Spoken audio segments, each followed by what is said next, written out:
បាទសូមជម្រាបសួរបងប្អូនសាជាថ្មីម្ដងទៀតពេលនេះចេញវីដេអូឃ្លីបថ្មីដើម្បីបង្ហាញបងប្អូនពាក់ព័ន្ធនឹងការបើកសំឡេងរបស់app AC Radar របស់បងប្អូនទាំងអស់គ្នាបាទឥឡូវខ្ញុំចូល AC Radar របស់ខ្ញុំដើម្បីបង្ហាញទៅដល់បងប្អូនទាំងអស់គ្នាតោះអញ្ចឹងខ្ញុំបាន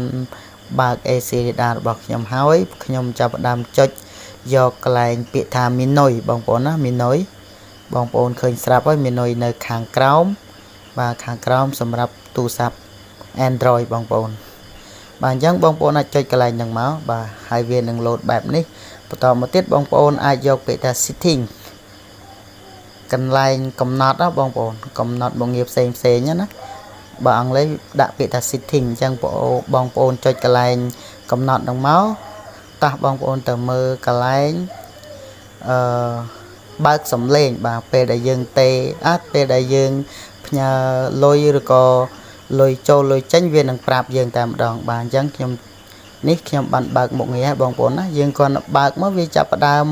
ឲ្យបងប្អូនមិនពិបាកទេបាទឃើញទេខ្ញុំគ្រាន់តែបើកមករួចជាការស្រេចបើយើងជ្រើសរើសភាសាក៏បានយើងនៅកម្ពុជាយើងជ្រើសរើសកម្ពុជាហើយមិនថាអញ្ចឹងបងប្អូននោះអានឹងមិនពិបាកនៅក្នុងការប្រាប់ទេគឺងាយស្រួលបំផុតបាទសម្រាប់បងប្អូនដែលចេះហើយសូមជួយបង្រៀនអ្នកដែលមិនទាន់ចេះបើមិនអញ្ចឹងទេសូមជួយ share វីដេអូនេះឲ្យបានច្រើនគ្នាផងបងប្អូនបាទឥឡូវខ្ញុំឧទាហរណ៍ខ្ញុំធ្វើការបាញ់បាទខ្ញុំចាប់ផ្ដើមបាញ់លុយណាបាញ់លុយឬក៏ផ្ទេរលុយចំនួន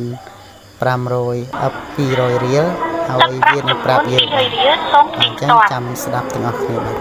បាទមានលើឯងបងប្អូនពេលដែលលុយចេញលុយចូលវានឹងប្រាប់យើងតែម្ដងបាទអញ្ចឹងវីដេអូនេះមានតែប៉ុណ្្នឹងទេបងប្អូនណាសូមជួយ share ម្នាក់មួយផងដើម្បីឲ្យពួកគាត់ដែលមិនទាន់បានដឹងហ្នឹងគាត់បានដឹងបានលឺហើយនឹងអនុវត្តបានចេះទាំងអស់គ្នា